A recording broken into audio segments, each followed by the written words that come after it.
Our next guest is many things in addition to being awesome.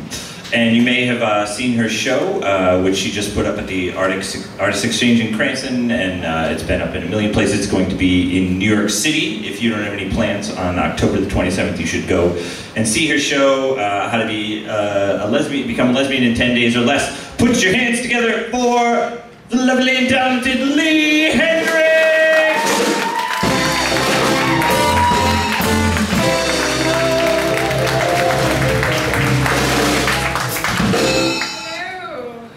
So good to see you again.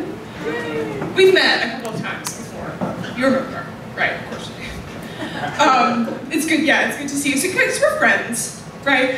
But we're like acquaintances, but we like each other a lot, like those kind of acquaintances. Like okay, if there was a party and Melissa was like, "Oh my God, they're gonna be there," I would be like, "Oh, yeah, that was so great to see them. I'll be so excited. Like, I'd be more likely to go if I was on the fence." Like, that's the kind of relationship we have. Or even better. So it's like tonight, right? Maybe you saw the Facebook event for this, and you were like, "Oh my God, honey, Leigh Hendricks is gonna be in the review tonight. Oh, Leigh, the lesbian cat lady. I love her. Yeah, me too. That's why I'm telling you." And like, I don't know what else you guys said to each other, but you know, it's pretty much how it is. Like, that's how we feel about each other. It's sort of equal.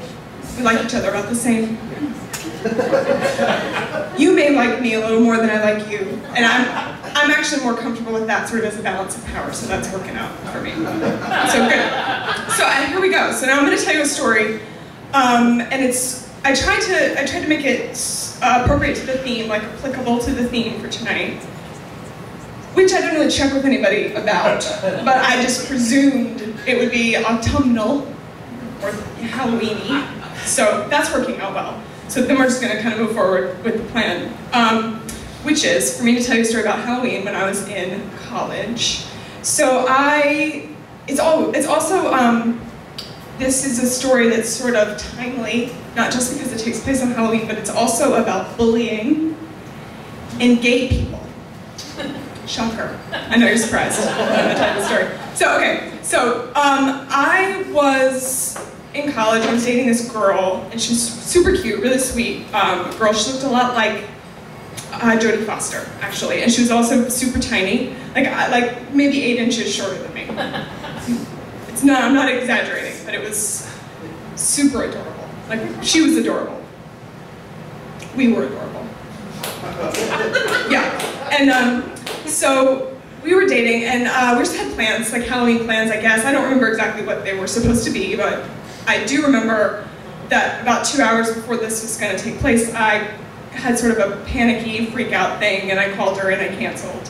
And I said, you know, "Hey, I'm not coming, I'm sorry, I can't go, bye," click. You know, and the click is without me hanging up. You know what I'm realizing, right, just at this very moment too, that this story is a lot of things. And one of those things is sort of a cautionary tale about what it is to date me. So, you know, sure, yes, I'm lovely, I'm funny, like you want to be around me all the time, I get it. But I'm also a little crazy. So you gotta go, like, it's a choice you have to make. Is it worth it? Yes, it is. Yes. Okay.